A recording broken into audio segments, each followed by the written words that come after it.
At its height, Rome ruled the Mediterranean world. Rome's infrastructure brought prosperity and stability.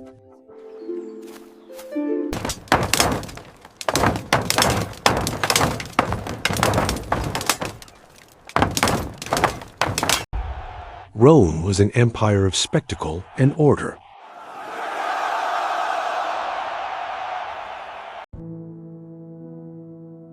But Rome's grandeur concealed deep fractures. For 2 centuries, the Pax Romana brought order to the known world. Its economy, roads, and currency bound millions together.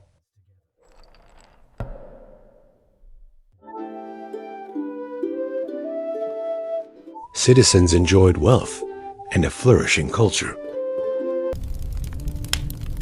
In the shadows, a new faith was born: Christianity.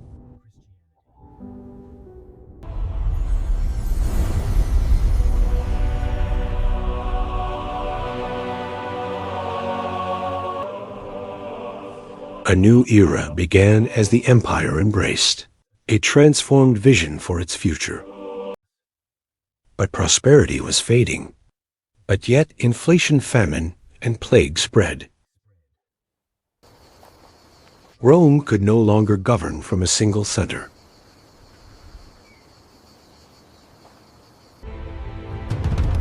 In 395, the empire was divided in 2.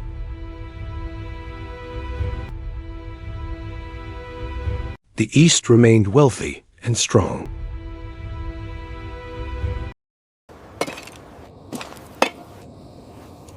The West grew poor and weak. Beyond the borders, tribes were on the move.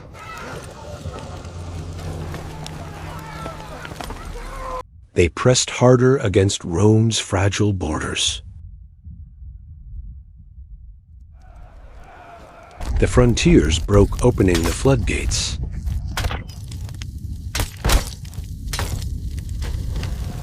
Rome itself was sacked by those once called barbarians.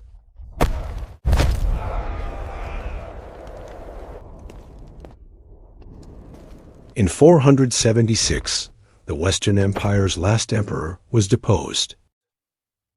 The Western Roman Empire was no more. The Dark Ages had begun. Across Europe, new barbarian kings carved out realms. Life turned rural, humble, and fragile.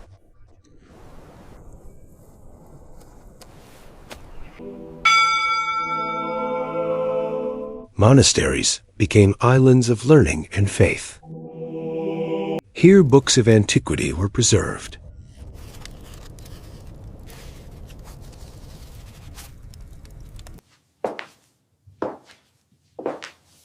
Without these monks, knowledge may have vanished. The great cities of antiquity were abandoned.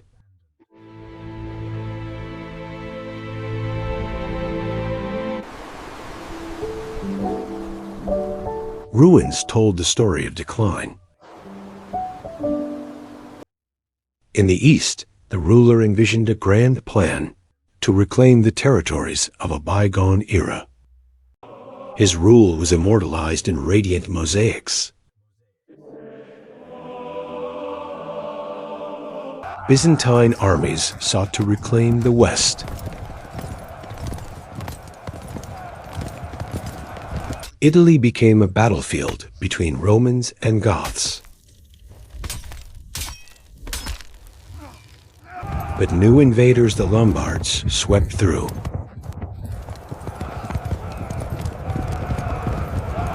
Byzantium turned inward, building timeless wonders.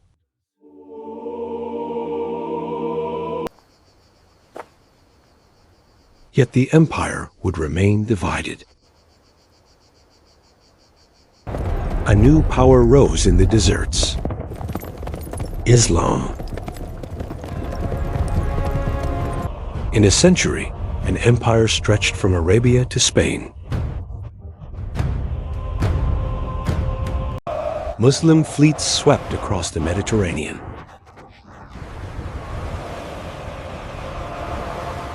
Spain fell to the Caliphate.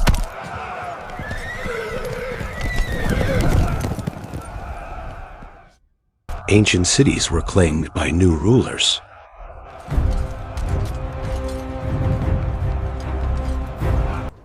In the lands of Francia, a determined leader stepped forward to face the challenges of his time. In 732, two worlds clashed at Tours.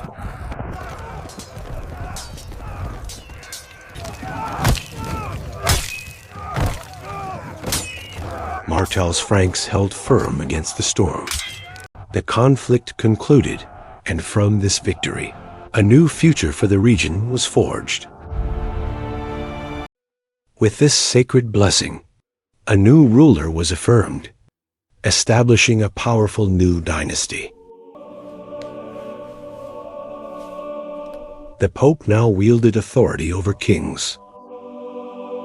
From this union, a powerful new chapter in history was written, one that would shape the course of nations for centuries to come. His son Charlemagne set out to build an empire. For decades, he fought to expand his realm.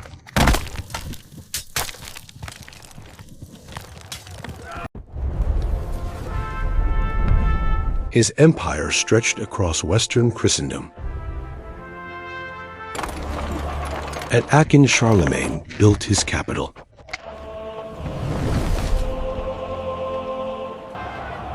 On Christmas Day 800, he was crowned Emperor of the Romans. 3 centuries after Rome's fall, the West had an emperor again. From this very seat, a powerful ruler once commanded a vast realm, leaving a lasting legacy.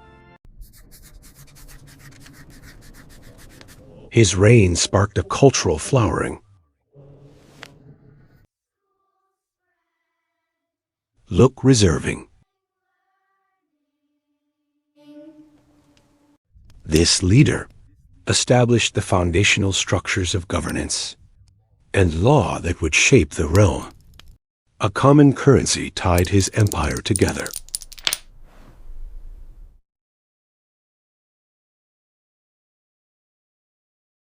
Ancient wisdom returned through the Carolingian Renaissance. After a long and glorious reign, the great ruler passed away in 814, leaving behind a profound legacy. In 843, his grandsons divided the realm.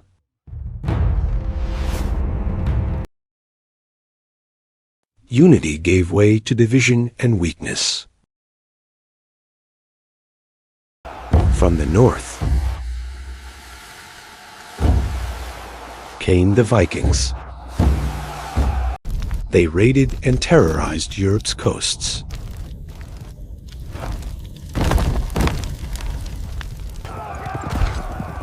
From the east came the Magyars.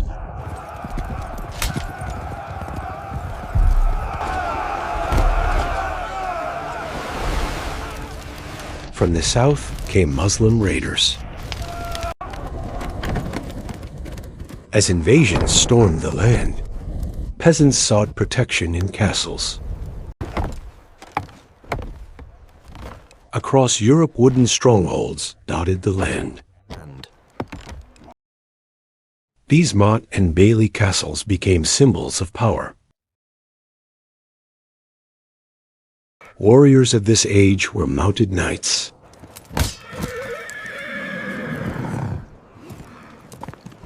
A simple tool, the stirrup made cavalry supreme. Mounted knights transformed warfare.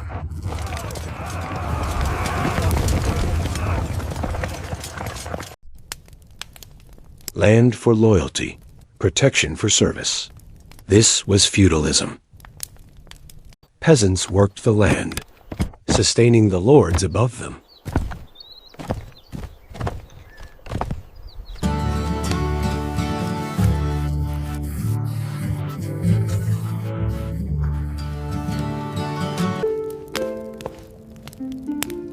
In England, Alfred the Great fought to unify his realm. His armies defended against Viking raiders.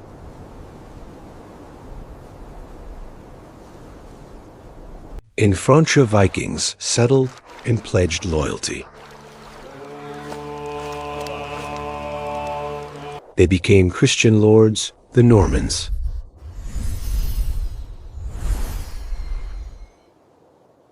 In the heart of the empire, a new leader was crowned, signifying the dawn of a new imperial age.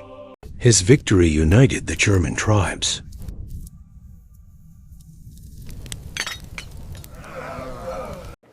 From these halls, the Holy Roman Empire was born.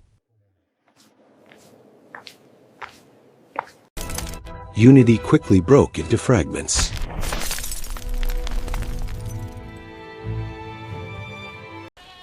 Everyday life revolved around the manor.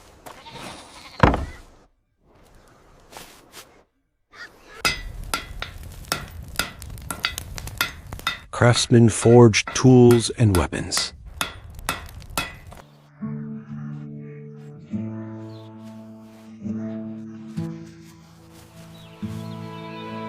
As technology advanced, defenses evolved from wood to formidable stone, creating structures of unprecedented strength. User. Power was local, personal, and absolute.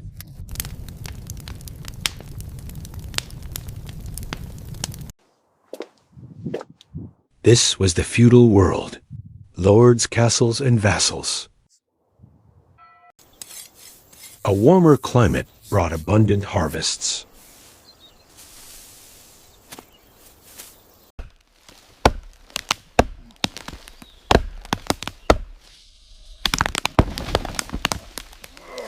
Villages grew and old towns revived.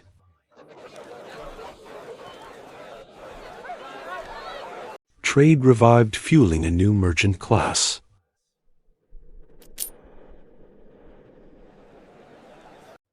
Here in Italy, merchants reconnected with the Mediterranean world.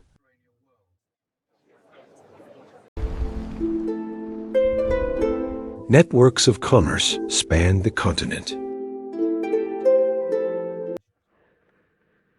Italian ports thrived as gateways of trade. Europe's first universities were born.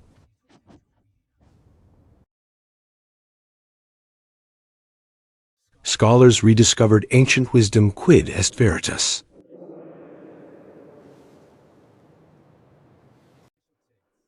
What is the prose? And Paris and Bologna became centers of learning. Cathedrals soared as monuments of faith.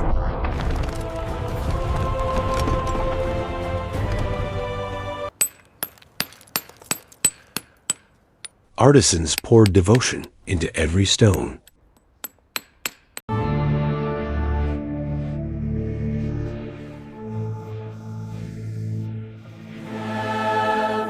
A new movement stirred the Crusades.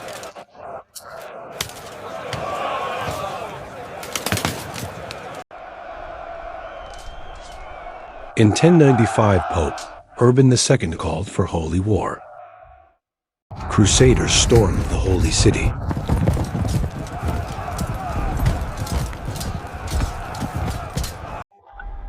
They carved fragile states on the Mediterranean shore. Faithful pilgrims followed in their footsteps.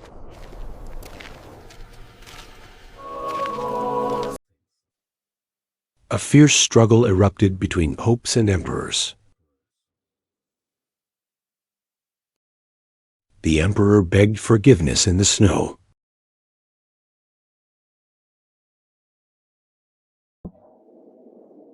The papacy. The papacy rose into a powerful monarchy. Knights celebrated their role in tournaments of chivalry.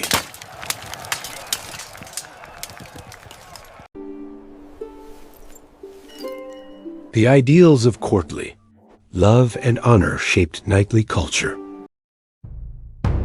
In 1347, the Black Death swept across Europe. Within years, a third of the population was gone.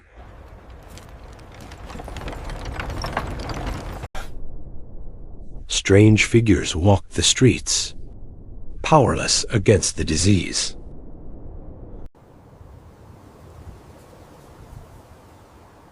The plague left entire villages in ruin. Streets fell silent. Europe seemed to die. The survivors rose in revolt against their lords.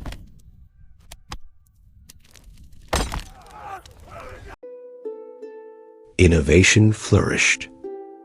Wind and water powered a new age.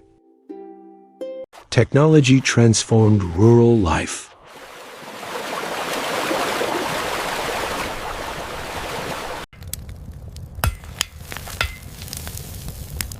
Metalworking advanced with new techniques. Even the smallest inventions reshaped daily life. The printing press spread knowledge like never before. Ideas multiplied across Europe.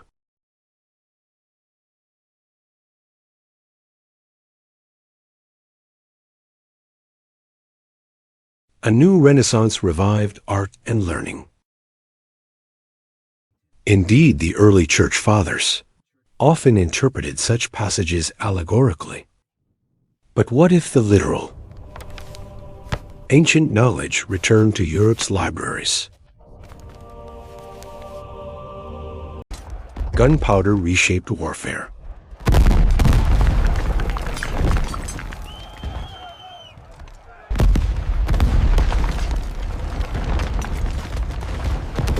The age of castles was ending.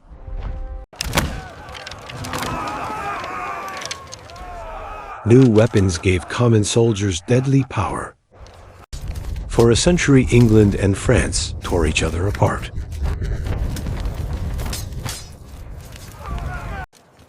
A peasant girl, Joan of Arc, led France with divine fire. For France, she turned the tide of war. France crowned its king with Joan's help.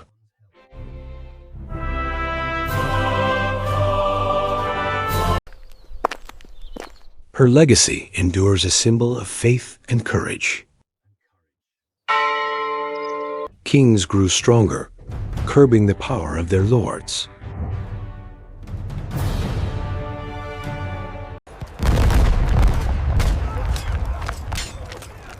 Gunpowder ended the supremacy of knights. Nobles became courtiers, serving kings in politics. France triumphed, pushing England from its lands.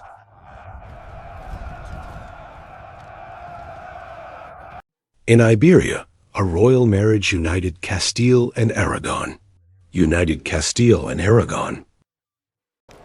Granada fell, ending centuries of Muslim rule. Spain was united under Christianity.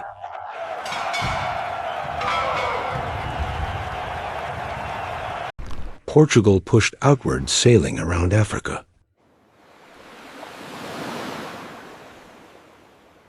Caravels braved the ocean winds.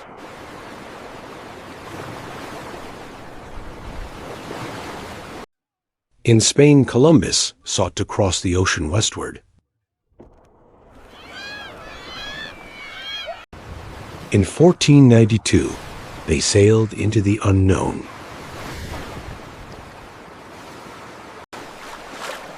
Columbus reached a new world.